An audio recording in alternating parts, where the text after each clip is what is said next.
प्यारे बच्चों, हिंदी द्वार ज्ञान का सागर चैनल में आपका स्वागत है। आज जो हम निबंध पढ़ेंगे वो ICSE की 12वीं कक्षा के सिलेबस में है, जिसका नाम है क्या निराश हुआ जाए। इसका कहीं कहीं पे शीर्षक जो है आदर्श भारत के नाम से भी मिलता है। तो इस निबंध को पढ़ने से सबसे पहले हम हजारी प्रसाद द्विवेदी के बारे में थोड़ी जानकारी ले लें। आचार्य हजारी प्रसाद द्विवेदी का जन्म 19 अगस्त 1907 ईस्वी को उत्तर प्रदेश में बलिया जिले के उझबलिया आरत दुबे का छपरा ऐसा एक गांव है, उस गांव में हुआ था। इनकी मृत्यु 19 मई 1979 में हुई थी।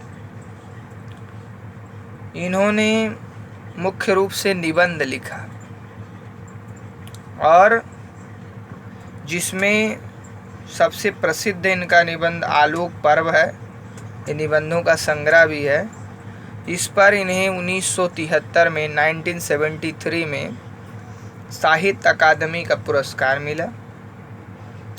आलोचनात्मक काम इन्होंने बहुत किया है, जिसमें इन्होंने कबीर पर एक पुस्तक लिखी।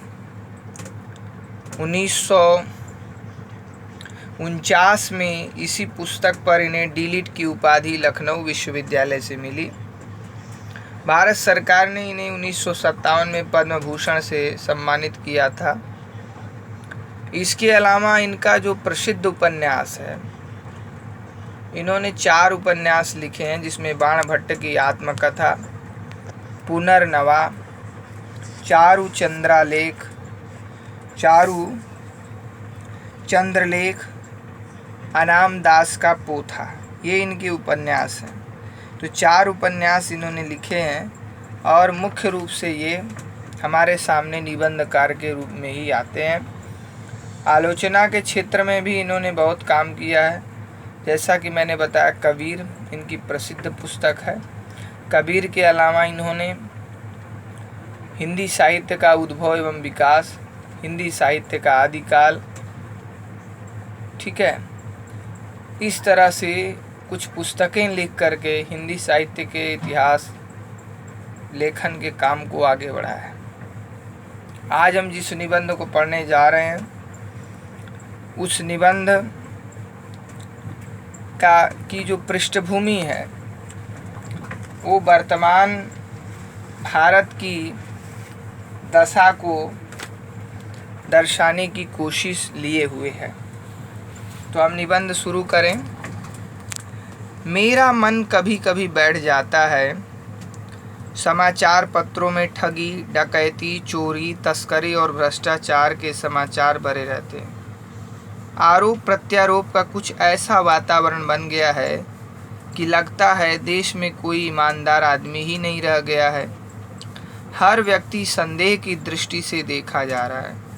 जो जितने ऊंचे पद पर हैं, उनमें उतने ही अधिक दोष दिखाए जाते हैं। एक बहुत बड़े आदमी ने एक बार मुझसे कहा था कि इस समय सुखी वही है जो कुछ नहीं करता।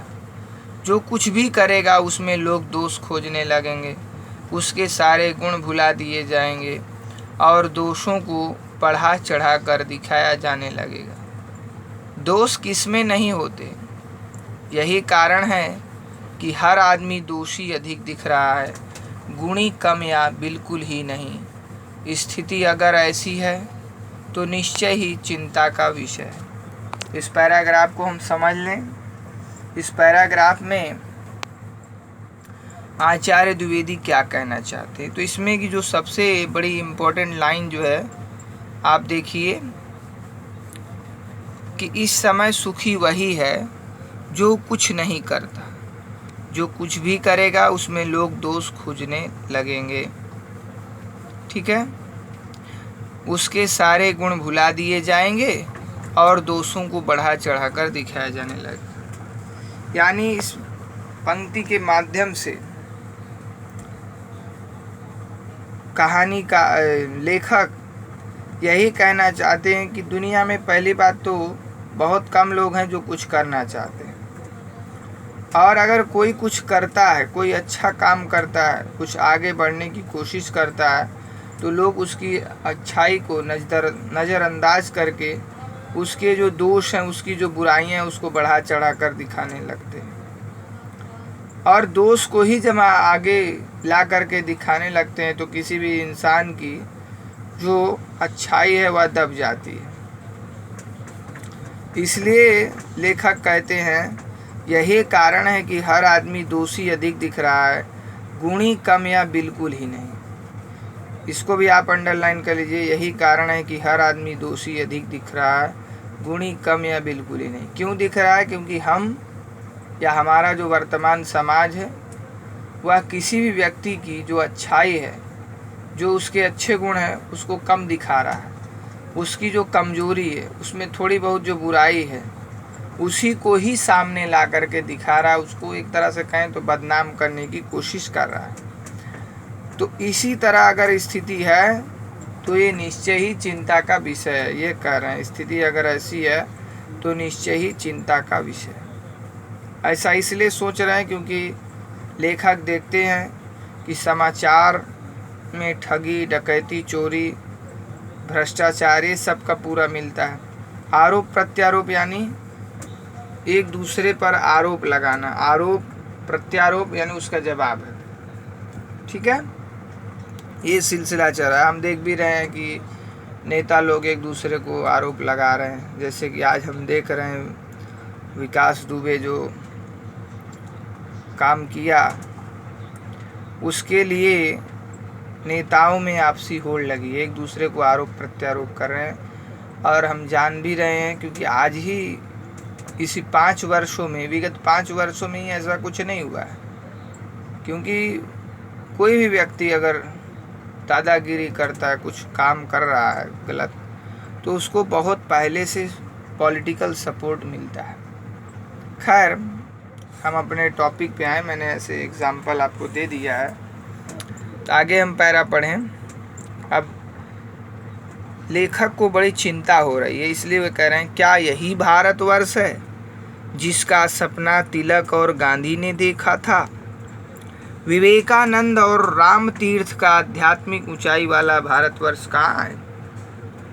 ये विवेकानंद तो हमारे यहाँ के संत थे, आधुनिक विचारक थे। राम तीर्थ भी बहुत बड़े विचारक थे। स्वामी विवेकानंद और राम तीर्थ में परस्पर पत्राचार होता था।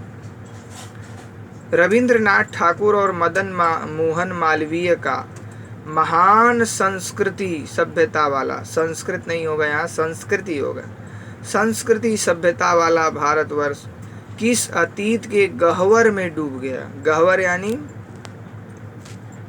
गड्ढा, गर्त।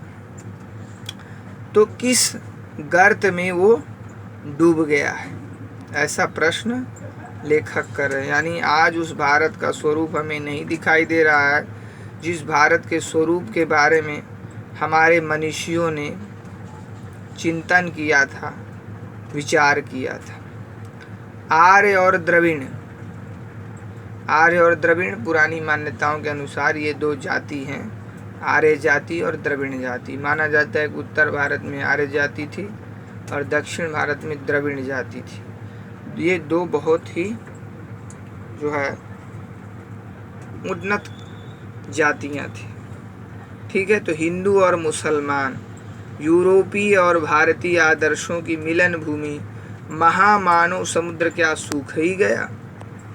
महामानव समुद्र, ये जो लेखक यहाँ पर कह रहा है, यह विचार रविंद्रनाथ ठाकुर का है। रविंद्रनाथ भारतवर्ष को महामानव समुद्र कहते हैं क्योंकि जिस प्रकार समुद्र में कई सारी नदियां आकर समा जाती हैं और उन नदियों का अस्तित्व खत्म हो जाता है, समुद्र में दिखाई नहीं पड़ता, उसी प्रकार भारतवर्ष भी एक समुद्र है जिसमें संसार की कई जातियां, कई नस्लें आकर के मिल गई और उनको आज खोज पाना बहुत ही कठिन है। ये रविंद्रनाथ का विचार था जिसमें वे भारतवर्ष को महामानव समुद्र मानते हैं। तो वही लेखक कहते हैं कि महामानव समुद्र क्या सूख ही गया। आपको मालूम होना चाहिए कि जो आचार्य हजारी प्रसाद द्विवेदी हैं, ये शांति निकेतन में पढ़ाते थे, हिंदी और संस्कृत के अध्यापक थे और हिंदी विभाग के तो अध्यक्ष ही थे। तो इसलिए रविंद्रनाथ का जो है इन पर प्रभाव काफ़ी हद तक दिखाई पड़ता है।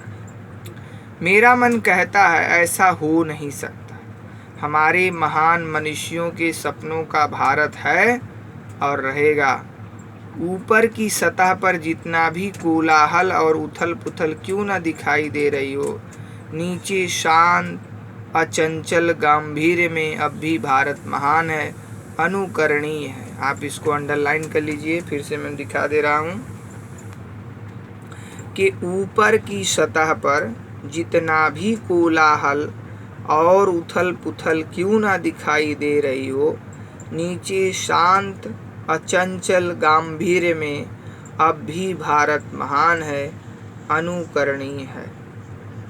यह सही है कि इन दिनों कुछ ऐसा माहौल बना है कि ईमानदारी से मेहनत करके जीविका चलाने वाले निरीह और भोले भाले श्रमजीवी पिस रहे हैं। झूठ और फरेब का रोजगार करने वाले फल फूल रहे हैं। ईमानदारी को मूर्खता का पर्याय समझा जाने लगा है। सच्चाई केवल भीरू और बेबस लोगों के हिस्से पड़ी है। ऐसी स्थिति में जीवन के महान मूल्यों के बारे में लोगों की आस्था हिलने लगी। आप इसको भी अंडरलाइन कर लीजिए। ऐसी स्थिति में जीवन के महान मूल्यों के बारे में लोगों की आस्था ही हिलने लगी। तो इसको हम व्याख्या कर दें, थोड़ा एक्सप्लेन कर दें आप लोगों के लिए। देखिए, जो ऊपर मैंने लाइनिंग बताई कि लेखक कह रहे हैं, हजारी प्रसाद द्विवेदी जी कह रहे हैं कि हमारे महान मनुष्यों के सपनों का भारत है और रहेगा। ऊपर की सतह पर, क्योंकि इन्होंने रविंद्र जी ने और उसी थॉट को हजारी प्रसाद द्विवेदी ले आ रहे हैं, तो समुद्र की सतह पर जितना भी हमको कोलाहल या उथल पुथल दिखाई देती है, लेकिन भीतर में शांत और अचंचल समुद्र रहता है। उसी प्रकार भारत में जो ऊपर ऊपर कोलाहल दिखाई दे रहा है, शोर शराबा है, यानी ये तरह तरह के कृत्य हैं, चोरी डकैती भ्रष्टाचार तस्करी, ये दिखाई दे रहे हैं, लेकिन इसके भीतर यानी जो भारतवर्ष की आत्मा है उसमें आज भी जो है शांति है, गंभीरता है, और वह भारत की आत्मा आज भी जीवित है। उसके विचार आज भी हमारे लिए अनुकरणीय हैं, अनुकरण करने योग्य हैं, यानी हम इनको फॉलो कर सकते हैं। इसीलिए कह रहे हैं यह सही है कि इन दिनों कुछ ऐसा माहौल बना है। ये बात है कि इन दिनों ऐसा माहौल बन गया है कि जो ईमानदारी से मेहनत करके अपनी जीविका चला रहे हैं, जीविका चलाने कमाई कर रहे हैं, पेट भर रहे हैं, वैसे निरीह और भोले भाले श्रमजीवी यानी मजदूर लोग और सभी जो मजदूरी करते हैं, कुछ काम धंधा करते हैं, इस तरह के लोग पिस रहे हैं और झूठ फरेब का कारोबार करने वाले लोग फल फूल रहे हैं। आज जो है ईमानदारी को मूर्खता का पर्याय समझा जाने लगा। पूरी अंडरलाइन है, पूरी जो लाइन इम्पोर्टेंट है। ईमानदारी को मूर्खता का पर्याय समझा जाने लगा है। सच्चाई केवल भीरू और बेबस लोगों के हिस्से पड़ी है। ईमानदारी यानी बेवकूफ़ी। अगर आप ईमानदार हैं, अच्छा काम करते हैं, अच्छे विचार सोचते हैं, तो आज की दुनिया में लोग आपको मूर्ख बेवकूफ़ कहते हैं और आपको बेवकूफ़ समझा जाता है। अगर आप सच्चाई से काम कर रहे हैं, ईमानदार हैं, तो सच्चाई केवल भीरू और बेबस लोगों के हिस्से पड़ी है। जो डरपोक हैं, कायर हैं, जो लाचार हैं, बेबस यानी लाचार, ऐसे लोगों के हिस्से में ही सच्चाई पड़ी हुई है।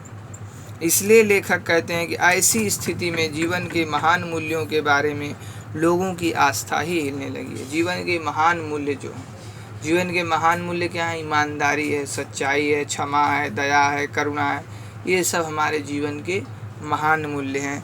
इस स्थिति में लोगों की आस्था जो है हिलने लगी है, यानी लोगों का जो विश्वास है, जो उनका ट्रस्ट है, वो कमज़ोर होता चला जा रहा है। ठीक है, हम आगे देखें। बात नई नहीं है, पर इसकी विभत्सता शायद पहले कभी इतनी विकराल होकर नहीं प्रकट हुई। लेखक कह रहे हैं कोई नई बात नहीं है कि आज ही चोरी डकैती हो रही है, भ्रष्टाचार हो रहा है, बहुत पहले भी रहे हैं, लेकिन इतने विभत्स रूप में, विभत्स यानी इतने भयानक रूप में इस तरह नहीं दिखाई पड़ते थे, शायद ही इतने विकराल होकर कभी प्रकट हुए हों। आज से 400 साल पहले बाबा तुलसीदास ने कुछ ऐसा ही माहौल देखा था। वे व्याकुल भाव से कह गए हैं, सीदत साधु साधुता शोभति, यहाँ देखो गलत दिया है, शोभति नहीं होगा, सोचति होगा, आप इसको करेक्शन करिए। सीदत साधु साधुता सोचति, शोभति नहीं सोचति, खल विलसत, यहाँ जो द्रुतमति भई दिया है हुलसति खलई है। फिर से मैं रिपीट कर रहा हूँ क्योंकि ये लाइन आपके बुक में गलत दी है। सीदत साधु साधुता सोचति, दंत सा के साथ सोचति, ता में छोटी, खल विलसत, फिर द्रुतिमति नहीं होगा, हुलसति, हा में छोटा वो ल स, ता में छोटी, हुलसति खलई, खलई है। इसका भाव ये है कि गोस्वामी जी कहना चाहते जो साधु लोग हैं वो सीद रहे हैं, यानी परेशानी में है, मुसीबत झेल रहे हैं। सीदत साधु साधुता सोचति, जो साधुता है, जो सज्जनता के लक्षण है, वो सोच में पड़ गए हैं। खल विलसत, दुष्ट लोग विलास कर रहे हैं, और हुलसति खलई है, खल ही लोग, दुष्ट ही लोग हुलस रहे हैं। हुलसति खलई है, खल ही लोग उल्लास कर रहे हैं। उल्लास को उन्होंने अपनी अवधि में ब्रजी में उलसति लिखा है, हुलसति, खल विलसत हुलसति खलई है, खल ही उल्लास कर रहा है, खल ही विलास कर रहा है। साधुता सोच रही है, साधुता यानी सज्जनता सोच रही है, जो साधुपन है, जो साधु की के विचार जो हैं वो सीध रहे हैं, सीध यानी भयानक संकट झेल रहे हैं, ठीक है। परंतु आधुनिक साधनों और सुविधाओं के साथ साथ धन संकट की प्रवृत्ति को जैसा बढ़ावा इस समय मिला है, यहाँ देखिए यहाँ भी गलत है, वैसा उन दिनों नहीं था। यहाँ धन संकट की जगह पे धन संचय होगा। परंतु आधुनिक साधनों और सुविधाओं के साथ साथ धन संचय, संकट नहीं संचय, आप इसको करेक्शन जरूर करिएगा। धन संचय की प्रवृत्ति को जैसा बढ़ावा इस समय मिला है वैसा उन दिनों नहीं था। किन दिनों? यानी बाबा तुलसीदास जी के समय में 400 साल पहले ऐसा नहीं था। भलाई का दुराव बेहिसाब बढ़ गया है और उसी अनुपात में बल्कि कुछ अधिक मात्रा में ही साधुता का सोच भी बढ़ा है। भलाई का दुराव बेहिसाब बढ़ गया, यानी दुराव यानी जो भलाई है उसको दुराव करना, यानी उसको दुत्कारना, उसको ना मानना, ये बेहिसाब बढ़ गया, यानी बहुत ज़्यादा बढ़ गया है। और उसी अनुपात में बल्कि कुछ अधिक मात्रा में ही कह रहे हैं साधुता का सोच भी बढ़ गया, यानी सज्जन लोग जो है उसके उनकी सोच भी बढ़ गई है, यानी सज्जनता के बारे में सोचने की जो आवश्यकता है वो भी बढ़ गई। तुलसीदास ने महान जीवन मूल्यों में आस्था नहीं छोड़ी थी। लगता है उनके समकालीन अधिकांश लोगों ने भी नहीं छोड़ी थी, पर आज भी छोड़ने की ज़रूरत नहीं है। तो ऐसा आपको दिया जा सकता है, जैसे लाइनिंग है यहाँ पे कि परंतु आधुनिक साधनों और सुविधाओं के साथ साथ धन संचय की प्रवृत्ति को जैसा बढ़ावा इस समय मिला है वैसा उन दिनों नहीं था। ठीक है, तो आज हम इतना ही रहने दें, फिर से अगले भाग में हम मिलेंगे। ठीक है, तो आप ये भाग 1 में जो क्या निराश हुआ जाए का भाग 1 है, इसमें जो मैंने बताया है अंडरलाइन करिएगा और जो आपके क्वेश्चन अगर आपको लगते हैं, कुछ डाउट रहता है, तो आप लोग ज़रूर कमेंट करिए, पूछिए, क्योंकि जब तक आप ऐसा नहीं करते हैं तो कोई भी टीचर कुछ समझ नहीं सकता है कि आप क्या कर रहे हैं, क्या नहीं कर रहे हैं। ठीक है, थैंक यू, धन्यवाद।